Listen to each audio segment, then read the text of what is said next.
ನಮಸ್ಕಾರ. ಸೂಪರ್ 3ಗೆ ಸ್ವಾಗತ. ಸೂಪರ್ 3ಯಲ್ಲಿ ನಾನು ಮೊದಲೇ ಹೇಳಿದೆ, ನಾವು ಯಾರ ಪರವಾಗಿ ನಿಲ್ತೀವಿ ಅಂತಂದ್ರೆ,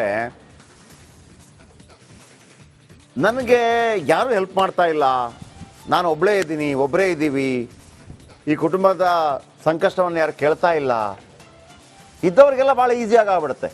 MLA ಬಾಲಂಗುಚ್ಚಿಗಳಿಗೆ, ಮತ್ತೊಬ್ಬರಿಗೆ, ಮಗದೊಬ್ಬರಿಗೆ. ಬಟ್ ಯಾವುದಕ್ಕೂ ಸಂಬಂಧಪಡದೆ ಈ ಸಮಾಜದಲ್ಲಿ ತನ್ನದೇ ಆದಂಥ ರೀತಿಯಲ್ಲಿ ಪ್ರಾಮಾಣಿಕವಾಗಿ ಬದುಕ್ತಾ ಇರುವಂಥವರಿಗೆ ತೊಂದರೆ ಆದಾಗ ಅಲ್ಲಿ ಸೂಪರ್ 3 ಬರುತ್ತೆ. ಈ ಒಂದು ಕುಟುಂಬವನ್ನು ಯಾವ ಥರ ಆಟ ಆಡಿಸ್ತಾ ಇದ್ರು ಅಧಿಕಾರಿಗಳು ಅಂತಂದರೆ, ಅವರಿಗೆ ಇವರನ್ನು ಆಟ ಆಡಿಸದೇ ಇದ್ರೆ ನಿದ್ದೆನೇ ಬರ್ತಾ ಇರಲಿಲ್ಲ. ನಾಳೆ ಬಾ ನಾಡಿದ್ದು ಬಾ ಅಂತ ಹೇಳೋದೇ ಆಗೋಯ್ತು. ನಾಳೆ ಬಾ ನಾಡಿದ್ದು ಬಾ. ಯಾಕೆ? ಪಾಪದವರು. ಯಾಕೆ? ಧ್ವನಿ ಇಲ್ಲ. ಯಾಕೆ? ಶಕ್ತಿ ಇಲ್ಲ. ತೋಳಿನಲ್ಲಿ ಬಲ ಇಲ್ಲ. ತೋಳಿನಲ್ಲಿ ಬಲ ಇಲ್ಲ. ಯಾವಾಗ ತೋಳಿನಲ್ಲಿ ಬಲ ಇರೋದಿಲ್ವೋ, ಯಾವಾಗ ನಿಮ್ಮ ಬಳಿ ಶಕ್ತಿ ಇರೋದಿಲ್ವೋ, ಯಾವಾಗ ನಿಮ್ಮ ಬಳಿ ದೊಡ್ಡ ದೊಡ್ಡವರ ಇನ್ಫ್ಲುಯೆನ್ಸ್ ಇರೋದಿಲ್ವೋ, ಆಗ ಇಂಥವರನ್ನು ಆಟ ಆಡಿಸುವಂಥ ಪ್ರಯತ್ನಗಳನ್ನು ಮಾಡ್ತಾರೆ. ಬಡವರು ಅಂತಂದರೆ ಗೊತ್ತಲ್ಲ, ನಾವು ಕೂಡ ಅದನ್ನೇ ತುಂಬಿಬಿಟ್ಟಿದ್ದೀವಿ. ಬಡವನ ಕೋಪ, ದವಡೆಗೆ ಮೂಲ. ಅಯ್ಯೋ, ಹಾಸಿಗೆ ಇದ್ದಷ್ಟು ಕಾಲು ಚಾಚು. ಯಾಕೆ ಅವ್ರ ಜೊತೆ ಹೆಂಗೂ ಜೋರಿದ್ದಾರೆ, ಅವ್ರ ಜೊತೆ ಯಾಕೆ ಮಾತಾಡೋಕೆ ಹೋಗ್ತೀರಿ? ಯಾಕೆ ಮಾತಾಡೋಕೆ ಹೋಗಬಾರ್ದು? ಏನು ಬ್ರಿಟಿಷ್ ಸಾಮ್ರಾಜ್ಯನೇ ಇದು? ರಾಜಾಭರಣನ ಅಲ್ಲ, ಇದು ಪ್ರಜಾಪ್ರಭುತ್ವ. ಅಂಬಾನಿ ಆಗಿರ್ಬೋದು, ಆಂಟನಿ ಆಗಿರ್ಬೋದು, ಅಥವಾ ಆನಂದ್ ಆಗಿರ್ಬೋದು, ಎಲ್ಲರೂ ಇಲ್ಲಿ ಒಂದೇ. ಬಡವನೋ ಶ್ರೀಮಂತನೋ ಲೆಕ್ಕಕ್ಕೆ ಬರೋದಿಲ್ಲ. ಅವನ ಒಂದು ಓಟು ಅಂಬಾನಿಗೆ ಒಂದೇ ಓಟ್ ಹಾಕೋಕ್ಕಾಗೋದು, ಆನಂದಣ್ಣನಿಗೂ ಒಂದೇ ಓಟ್ ಹಾಕೋಕ್ಕಾಗೋದು. ಸೊ ಹಾಗಿರುವಾಗ ಪ್ರತಿಯೊಬ್ಬರನ್ನು ಕೂಡ ಒಂದೇ ಲೆಕ್ಕದಲ್ಲಿ ನೋಡಬೇಕಾದ್ರೆ ಮಿಡ್ಲಲ್ಲಿ ಆಗ್ತಾ ಇರುತ್ತೆ. ಶ್ರೀಮಂತರಿಗೆ ಒಂದು ನ್ಯಾಯ, ಮತ್ತೊಂದು ಆಗ್ತಾ ಇರುತ್ತೆ. ಆದರೆ ಕೊಡಬೇಕಾದಂಥ ವ್ಯವಸ್ಥೆಯನ್ನಾದರೂ ಸರಿಯಾಗಿ ಕೊಡಬೇಕಲ್ವಾ? ಏನಿದು ಸ್ಟೋರಿ? ಬನ್ನಿ ಹೇಳ್ತೀನಿ ನಿಮಗೆ, ಭಾಳ ಆಶ್ಚರ್ಯ ಆಗುತ್ತೆ. ಇದು ಯಾದಗಿರಿಯ ಸ್ಟೋರಿ. ರೈತರನ್ನು ಅದ್ಯಾಕೆ ಅಷ್ಟೊಂದು ಆಟ ಆಡಿಸ್ತಾರೆ ಗೊತ್ತಿಲ್ಲ. ಈಗ ವಕ್ಫ್ ವಿಚಾರದಲ್ಲೂ ಕೂಡ ಅಷ್ಟೇ. ಆ ಪಾರ್ಟಿ ಈ ಪಾರ್ಟಿ, ಕಾಂಗ್ರೆಸ್ ಅವ್ರ ಮೇಲೆ BJP ಅವ್ರ ಮೇಲೆ ಕಾಂಗ್ರೆಸ್ಸು. ನಿಮ್ಮ ಕಾಲದಲ್ಲಿ ಇಷ್ಟು ನೋಟಿಸ್ ಕೊಟ್ಟಿತ್ತು, ಮತ್ತೊಂದು ಕೊಟ್ಟಿತ್ತು. ಯಾರ ಬಗ್ಗೆ? ರೈತರ ಬಗ್ಗೆ. ನಿಜವಾಗ್ಲೂ ನಿಮ್ಮ ಕಳಕಳಿ ಏನು? ರೈತರಿಗೆ ಒಳ್ಳೇದಾಗಬೇಕು ಅಂತನ? ರೈತರಿಗೆ ಒಳ್ಳೇದಾಗಬೇಕು ಅಂತಂದರೆ ನೀವು ಪಕ್ಷಾತೀತವಾಗಿ ಅಂಥ ಪ್ರಾಬ್ಲಮ್ ಮಾಡ್ತಾ ಇರಲಿಲ್ಲ ರೈತರಿಗೆ, ಅಲ್ವಾ? ಈಗ ಕಾಂಗ್ರೆಸ್ ನೋಟಿಸ್ ಕೊಟ್ಟಿದೆ, ಎಷ್ಟೋ ಆಸ್ತಿಗಳು ವಕ್ಫ್ ಪಾಲಾಗ್ತಾ ಇದೆ, ತಪ್ಪು. BJP ಹೋರಾಟ ಮಾಡ್ತಾ ಇದೆ. ಪ್ರಶ್ನೆ ಏನೋ ಆಗಿದ್ರೆ BJP ಬಗ್ಗೆ ನಿಮ್ಮ ಕಾಲದಲ್ಲೂ ಕೂಡ ನೋಟಿಸ್ ಕೊಟ್ಟಿದ್ರಲ್ಲ, ಕಾಂಗ್ರೆಸ್ ಅವ್ರು ಹೇಳ್ತಾ ಇದ್ರಲ್ಲ, ಅದಕ್ಕೇನು ಹೇಳ್ತೀರಿ? ಅಂದರೆ ನೀವು ಕೂಡ ನಾಟಕ ಮಾಡ್ತಾ ಇದ್ದೀರಿ. ಆ ಮೂಲ ಏನಾಗಿದ್ರೆ, ಆ ಯಾರು 1995 ಮತ್ತು 2013 ಕಾನೂನು ಮಾಡಿದ್ರೋ ಅದನ್ನು ತೆಗಿಬೇಕಲ್ವಾ? ಅದರ ಬಗ್ಗೆ ಯಾವತ್ತಾದ್ರೂ ಮಾತಾಡಿದ್ರಾ? ಇಲ್ಲ. ಹಾಗಿದ್ರೆ ನಿಮ್ಗೆ ಯಾರು ಕೂಡ ರೈತರ ಬಗ್ಗೆ ಕಳಕಳಿ ಇಲ್ಲ ಅಂತ ಆಗೋಯ್ತು. ರಾಜಕೀಯವಾಗಿ ಮಾಡ್ತಾ ಇದ್ದೀರಿ ಅಂತ. ಆದರೆ ಸೂಪರ್ 3 ಇದೆಯಲ್ಲ, ನೀವು BJPನೋ, ನೀವು ಕಾಂಗ್ರೆಸ್ಸೋ, ನೀವು JDSೋ, ನೀವು ಪವರ್ಫುಲ್ಲೋ, ಮಣ್ಣಾಂಗಟ್ಟಿ ಒಳ್ಳೆ ಕೆಲಸ ಮಾಡಿದ್ದೀರಾ. ಅಧಿಕಾರಿಗೂ ನಮಸ್ಕಾರ ಮಾಡ್ತೀವಿ, ರಾಜಕಾರಣಿಗೂ ನಮಸ್ಕಾರ ಮಾಡ್ತೀವಿ. ಮಾಡಿಲ್ವೋ ಇಬ್ರು ತಿರಸ್ಕಾರ. ಒಂದೋ ಸೆಲ್ಯೂಟ್, ಇಲ್ಲ ಬುಲೆಟ್. ನೋಡಿ, ಪಾಪದಂತ ರೈತರು ಸಿಕ್ಕಿದ್ರೆ ಯಾಕೆ ಗೋಳಾಡಿಸ್ತೀರಿ? ಇವರ ಆಟಾಟೋಪಕ್ಕೆ ಅಲ್ಲೊಬ್ಬ ರೈತ ಫುಲ್ ಕಂಗಾಲಾಗಿ ಹೋಗಿದ್ದಾನೆ. ಯಾರ? ಅಧಿಕಾರಿಗಳ ಆಟಾಟೋಪಕ್ಕೆ ರೈತ ಫುಲ್ ಕಂಗಾಲಾಗಿ ಹೋಗಿದ್ದಾನೆ. ಒಬ್ಬ ರೈತ ಜೋರಾಗಿ ಮಾತಾಡ್ದಂತ ಇಟ್ಕೊಳ್ಳಿ, ಅಧಿಕಾರಿ ಮುಂದೆ ಸತ್ತಾವ, ಅವರನ್ನು ಬಿಡೋದೇ ಇಲ್ಲ. ಆಮೇಲೆ ಕಾಟ ಕೊಟ್ಟು ಸಾಯಿಸ್ತಾರೆ. ಅಲ್ಲಿ ಎಂಟ್ರಿ ಕೊಡುತ್ತೆ ಸೂಪರ್ 3. ಬನ್ನಿ, ಈ ಸುದ್ದಿ ಏನು, ಈ ಸಮಸ್ಯೆ ಏನು, ಯಾರಿಗೆ ಸಮಸ್ಯೆ ಆಗಿದೆ ಬನ್ನಿ ನೋಡೋಣ. ಆಮೇಲೆ ಇದರ ಬಗ್ಗೆ ಕೇರ್ ಟೇಕ್ ಮಾಡೋಣ. ಬನ್ನಿ. ಮುಂಗಾರು ಮಳೆ, ಹೆಸರು ಬೆಳೆ ಹಾಳಾಗಿ ಹೋಯ್ತು. ಏನೋ ಒಂದು ತರಕಾರಿ ಮಾಡ್ಬೇಕಂತ ಒಳಗಡೆ ಹಚ್ಚಿವ್ರಿ. ಈಗ ನಾವು ಹಸಲಾಗತ್ತೀವ್ರಿ, ಹಚ್ಚೋ ಟೈಮ್ನಾಗೆ ಟೀ ಸುಟ್ಟೋಗ್ಯದ್ರಿ. ಎಸ್, ಭೂಮ್ತಾಯಿ ನಂಬಿ ರೈತನೊಬ್ಬ ಬಿತ್ತನೆ ಮಾಡಿದ್ದ. ಆದ್ರೆ ಇದೀಗ ಜಮೀನಿನಲ್ಲಿ ಕಮರಿ ಹೋಗ್ತಿದೆ ಈರುಳ್ಳಿ ಬೆಳೆ. ನೀರಿಲ್ಲದೆ ಬಿರುಕು ಬಿಡ್ತಾ ಇದೆ ಜಮೀನು. ಇನ್ನು ಈಗಾಗಲೇ ಮುಂಗಾರಿನಲ್ಲಿ ಸುರಿದ ಅಧಿಕ ಮಳೆಗೆ ತೇವಾಂಶ ಹೆಚ್ಚಾಗಿ ಬೆಳೆಗಳೆಲ್ಲ ಹಾಳಾಗಿ ಹೋಗಿವೆ. ಹಿಂಗಾರು ಬೆಳೆಯನ್ನೇ ನೆಚ್ಚಿಕೊಂಡ ರೈತರು ಸಾಲ ಶೂಲ ಮಾಡಿ ಬೆಳೆ ಬೆಳೆದಿದ್ದಾರೆ. ಆದ್ರೆ ಆ ಬೆಳೆಯು ಈಗ ಕೈಕೊಟ್ಟಿದೆ. ಈ ಬೆಳೆ ನಾಶ ಆಗೋಕೆ ಕಾರಣ ಅಧಿಕಾರಿಗಳ ನಿರ್ಲಕ್ಷ್ಯ. ಅಷ್ಟಕ್ಕೂ ಈ ದೃಶ್ಯ ಕಂಡು ಬಂದಿದ್ದು ಯಾದಗಿರಿ ತಾಲೂಕಿನ ಮುದ್ನಾಳ್ ಗ್ರಾಮದಲ್ಲಿ. 15 ದಿನಗಳ ಹಿಂದೆ ರೈತ ಬೆಳೆದ ಬೆಳೆ ಈರುಳ್ಳಿ ಬೆಳೆ ಹಚ್ಚ ಹಸಿರಾಗಿತ್ತು. ಆದ್ರೆ ಯಾವಾಗ ಇದ್ದ ಒಂದು ಟ್ರಾನ್ಸ್ಫಾರ್ಮ್ ಸುಟ್ಟು ಹೋಯ್ತೋ, ಬೆಳೆಗೆ ನೀರಿಲ್ಲದಂತೆ ಆಯ್ತು. ಆಗ ಬೆಳೆ ಒಣಗೋಕೆ ಶುರುವಾಯ್ತು.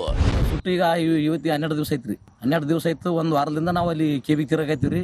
ನಮ್ಗೆ ಯಾರು ಏನು ಅಲ್ಲಿ ಕೇರ ಮಾಡಕ್ ಟೀಸ್ ಕೊಡ್ಲಕ್ಕೆ ಇಲ್ರಿ, ಟೀಸ್ ಇಲ್ಲ ಅಂತ ಹೇಳ್ತಾರೆ. ದಿನ 8 ಗಂಟೆ ತನಕ ಕುಂದ್ರಿ, 6 ಗಂಟೆ ಕೊಡ್ತೀವಿ ಅಂತಾರ, ಮತ್ತೆ ವಾಪಸ್ ಕಳಿಸ್ತಾರೆ. ನಮ್ಗೆ ದಿವಸ 6 ಗಂಟೆ ತನಕ ಒಂದು ವಾರದ ತನಕ ಕುಂತೀವ್ರಿ. ದಿನ ಕುಂತು ಸಾಕಾಯ್ದು. ಇದೆಲ್ಲ ಹೊಲವೆಲ್ಲ ಒಣಗೋಗಿ ಬಿಟ್ಟದ್ರಿ. ನಾವು ಸಾಲ ಪಿಲ್ಲ ಮಾಡಿ ತಂದು ಎಲ್ಲ ಇಷ್ಟೆಲ್ಲ ಖರ್ಚು ಮಾಡಿ ಹಾಕಿವ್ರಿ. ಈ ಸಾಲ ಕೊಟ್ರೆ ಬಿಡ್ತಾರ್ರಿ ಅವ್ರು. ಟಿಸಿ ಸುಟ್ಟಾಗಲೇ ರೈತರು ಜೆಸ್ಕಾಂ ಅಧಿಕಾರಿಗಳಿಗೆ ಹೋಗಿ ನಮಗೆ ಹೊಸ ಟಿಸಿ ಕೊಡಿ ಅಂತ ಮನವಿ ಮಾಡಿದ್ದಾರೆ. ಹಾಕಿದ್ದ ಲಕ್ಷಾಂತರ ರೂಪಾಯಿ ಈರುಳ್ಳಿ ಬೆಳೆ ನಾಶ ಆಗ್ತಿದೆ ಅಂದ್ರೂ ಕಿವಿಗೆ ಹಾಕೊಂಡಿಲ್ಲ. ನಾಳೆ ಬಾ ನಾಡಿದ್ದು ಬಾ ಅಂತ ಜೆಸ್ಕಾಂ ಅಧಿಕಾರಿಗಳು ಸತಾಯಿಸುತ್ತಿದ್ದಾರೆ. ನಮಗೆ ಟಿಸಿ ಕೊಡಿಸಿ ನಮ್ಮ ಬೆಳೆ ರಕ್ಷಿಸಿ ಅಂತ ರೈತರು ಮನವಿ ಮಾಡಿದ್ದಾರೆ. ಇದಕ್ಕೂ ಸಮಯಕ್ಕೆ ಸರಿಯಾಗಿ ಜೆಸ್ಕಾಂ ಇಲಾಖೆ ಅಧಿಕಾರಿಗಳು ತಕ್ಷಣ ಟೀಸ್ ಸುಟ್ಟ ತಕ್ಷಣ ಮಾಹಿತಿಗೆ ತಕ್ಷಣ ಅವ್ರು ತಂದು ಕೂಡಿಸಿರಂದ್ರೆ ಇವರಿಗೆ ಯಾವುದೇ ರೀತಿಯಿಂದ ತೊಂದರೆ ಆಗಲ್ಲ. ಅದನ್ನು ಬಿಟ್ಟು ಕೇಸಿ ಅವ್ನ ಲೈನ್ ಮೀನು ಸೆಕ್ಷನ್ ಆಫೀಸರ್ ಎಲ್ಲ ಒಬ್ಬರ ಮ್ಯಾಗ ಒಬ್ರು ಹಾಕೇಸಿ ಏನಾದ ರೈತರನ್ನ ಕಚೇರಿಗೆ ತಿರುಗಾಡ್ತಕ್ಕಂಥ ಪರಿಸ್ಥಿತಿ ನಿರ್ಮಾಣ ಮಾಡ್ಲಾಕತ್ತಾರ. ಇವ್ರು ರೈತಗೇನು ಬೆಳಿಲ್ಲ ಅಂತಂದ್ರೆ ಇವರೆಲ್ಲ ಅಧಿಕಾರಿಗಳು ಮಣ್ಣು ತಿನ್ಬೇಕಾಗ್ತದ. ಹಂಗಾಕೇಸಿ ತಕ್ಷಣ ಸುಟ್ಟ ತಕ್ಷಣ ಅವ್ರಿಗೆ ಕೊಡತಕ್ಕಂಥ ವ್ಯವಸ್ಥೆ ಆಗಬೇಕು. ಪ್ರಿಯ ವೀಕ್ಷಕರೇ, ನಿಮ್ಗೆ ಗೊತ್ತಿದೆಯೋ ಇಲ್ವೋ, ರೈತರ ಜಮೀನಲ್ಲಿ ಟಿಸಿ ಸುಟ್ಟು 24 ಗಂಟೆಯಲ್ಲಿ ಟಿಸಿ ಕೊಡಬೇಕು, ಜೊತೆಗೆ ಫಿಕ್ಸ್ ಕೂಡ ಮಾಡಬೇಕು. ಆದ್ರೆ ಜೆಸ್ಕಾಂನವರ ನೌಟಂಕಿ ಆಟಕ್ಕೆ ರೈತರು ಸಂಕಷ್ಟ ಪಡುವಂತಾಗಿದೆ. ಒಟ್ನಲ್ಲಿ ಈರುಳ್ಳಿ ಬೆಳೆದು ಬದುಕು ಹಸನಾಗಿಸಲು ಹೊರಟಿದ್ದ ಅನ್ನದಾತನ ಕಣ್ಣಲ್ಲಿ ನೀರು ಬರುವಂತಾಗಿದೆ. ಇದೀಗ ಜೆಸ್ಕಾಂನವರು ಕಣ್ಣೀರು ತರಿಸಿದ್ದಂತೂ ಸುಳ್ಳಲ್ಲ. ಇನ್ನಾದ್ರೂ ಸೂಪರ್ 3ಯಲ್ಲಿ ವರದಿ ಪ್ರಸಾರ ಆದ್ಮೇಲಾದ್ರೂ ರೈತರ ಈ ಸಮಸ್ಯೆಗೆ ತುರ್ತು ಸ್ಪಂದನೆ ಸಿಗುತ್ತಾ ಕಾದು ನೋಡ್ಬೇಕಿದೆ. ನಾಗರಾಜ ಮಗದುಮ್ಮ, ರಿಪಬ್ಲಿಕ್ ಕನ್ನಡ, ಯಾದಗಿರಿ. ಓಕೆ, ನಾನು ಹೇಳಿದೆ ಯಾವ ಥರ ಕಾಟ ಕೊಡ್ತಾ ಇದ್ರು ಅಂತೇಳಿ. ಸಂಬಂಧಪಟ್ಟವರು ಯಾರ್ಯಾರು ಅಂತ ಹೇಳ್ಬಿಡ್ತೀನಿ. ನೋಡಿ, ಒಂದು ಟಿಸಿ ಸುಟ್ಟೋಗಿದೆ, ಅಲ್ಲಿ ಪ್ರಾಬ್ಲಮ್ ಆಗ್ತಾ ಇದೆ ರೈತರಿಗೆ. ರೈತರ ಪರವಾಗಿ ಧ್ವನಿ ಎತ್ತಾ ಇದ್ದೀವಿ ನಾವು. ಸುಟ್ಟೋಗಿದೆ ಹೆಂಗೆ ಈಗ ಇದೇ ಟಿಸಿ ಸಿದ್ದರಾಮಯ್ಯನವರ ಮನೆ ಮುಂದೆ ಆಗೋದು ಬೇಡ ಹೇಳಿದೆ ನಾನು, ಅಥವಾ ಕುಮಾರಸ್ವಾಮಿಯವರ ಮನೆ ಮುಂದೆ, ಅಥವಾ ಯಡಿಯೂರಪ್ಪನವ್ರ ಮನೆ ಮುಂದೆ, ಅಥವಾ ಇನ್ಯಾರೋ ಕಾಂಜಿ ಪಿಂಜಿ MLA ಮುಂದೆ ಆಗಿದ್ದಿದ್ರೆ ಹೆಂಗಿರ್ತಿತ್ತು? ಅಧಿಕಾರಿಗಳು ಬರೋದೇನು, ರಿಪೇರಿ ಮಾಡೋದೇನು, ಅಣ್ಣನ ಜೊತೆ ಪೋಸ್ ಕೊಡೋದೇನು? ಬಡವರಿಗಿಲ್ವಾ ಅದು? ಬಡವನ ಒಂದು ಓಟು ಕೂಡ ಓಟೆ ಅಲ್ವಾ? ಒಂದ್ಸಗೇನು ಕೇಳ್ತಾ ಇದ್ದೀನಿ, ಒಂದು ಐಟಮ್ಗೆ, ಒಂದು ಕಾರ್ಗೆ ಅಂಬಾನಿ ಕೂಡ 28% ಟ್ಯಾಕ್ಸ್ ಕೊಡಬೇಕು. ಒಬ್ಬ ಬಡವ ಒಂದು ಕಾರ್ ತಗೊಂಡ್ರು ಕೂಡ, ಕಾಸ್ಟ್ಲಿ ಕಾರ್ ತಗೊಂಡ್ರು ಕೂಡ 28% ಕೊಡಬೇಕು. ನೀನು ಶ್ರೀಮಂತ, ನೀನು ಜಾಸ್ತಿ ಕೊಡು, ಡಬಲ್ ಕೊಡು ಅಂತ ಯಾರು ಕೇಳ್ತಾ ಇಲ್ಲ. ನೀನು ಬಡವ, ನೀನು ಕಡಿಮೆ ಕೊಡು ಅಂತ ಯಾರಾದ್ರೂ ಕೇಳ್ತಾರಾ? ಇಲ್ಲ ಅಲ್ವಾ? ಹಾಗಿದ್ರೆ ಟಿಸಿ ಮಾಡುವಾಗ ಯಾಕೆ ಅಧಿಕಾರಿಗಳು ಬರ್ತಾ ಇಲ್ಲ? ಇದು ಪ್ರಶ್ನೆ, ಮೂಲಭೂತ ಪ್ರಶ್ನೆ.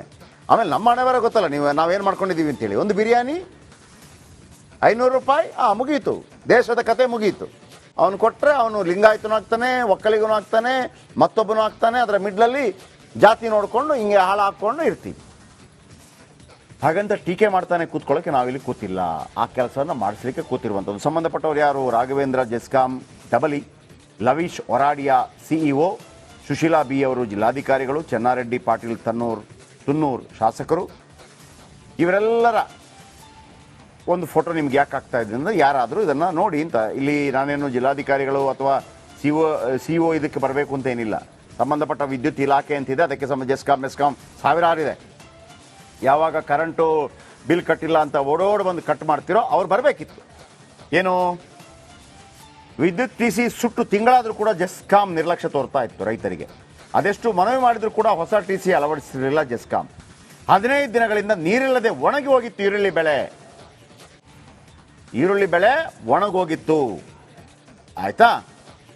ಈ ಸುದ್ದಿಯನ್ನು ನಾವು ಇನ್ನೂ ಕೂಡ ಇವತ್ತು ಆನ್ ಏರ್ ಮಾಡ್ತಾ ಇದ್ದೀವಿ. ನಮ್ಮ ಯಾದಗಿರಿ ರಿಪೋರ್ಟರ್ ಇದನ್ನು ನಾಗರಾಜ್ ಅವರು ಈ ಸ್ಟೋರಿಯನ್ನು ಮಾಡಿದ್ದಾರೆ.